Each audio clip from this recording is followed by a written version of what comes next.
La justicia social tenemos que empezar a entender que tiene rostro humano y que se debe de reflejar en acciones de gobiernos que sean solidarios con esa sociedad que espera. Millones de mexicanos han vivido la tragedia de tener que seguir trabajando aun cuando sus condiciones físicas, su fuerza ya no los acompaña, ya no son las idóneas, porque no cumplen con el número de semanas cotizadas a lo largo de su vida productiva, con un sueldo que garantice vivir dignamente, una pensión digna.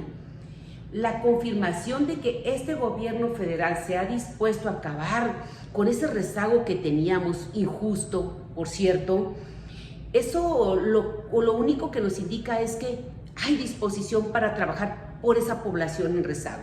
Queda de manifiesto que el sistema de pensiones y afores propuesto por el Ejecutivo Federal, por el Presidente de la República y aprobado por la Cámara de Senadores el día de ayer, esta reforma contiene por destinatarios a millones de mexicanos que al final de su vida laboral estaban obligados a seguir trabajando ante la ausencia de un esquema justo de jubilación y más redituable, más digno. Les voy a dar un dato. INEGI señala que 10 millones de mexicanos se encuentran en un rango de sueldo mensual que oscila entre 5,560 y 11,150 aproximadamente.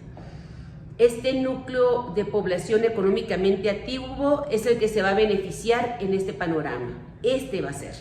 Este panorama está ahora al alcance de gran cantidad de mexicanos que encuentran en este trabajo subordinado no solamente la vida de sustento, sino un retiro digno. Un ejemplo, los trabajadores ya no van a tener que esperar 25 años para recibir su pensión porque se redujo a un plazo de 15 años.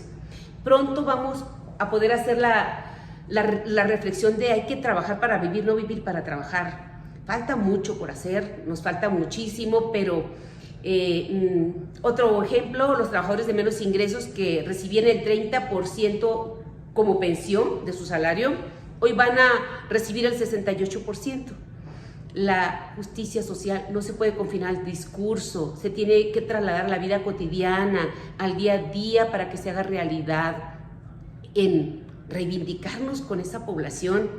¿Acaso no conocen a alguien ustedes que decían, no tengo pensión porque no coticé las semanas suficientes? Y era muy injusto, porque eran personas mayores que ya no tienen fuerza, ni nadie los contrata, ni nadie les da trabajo. Me han preguntado por qué hasta ahora estamos haciendo este tipo de reformas o por qué les platico en este momento.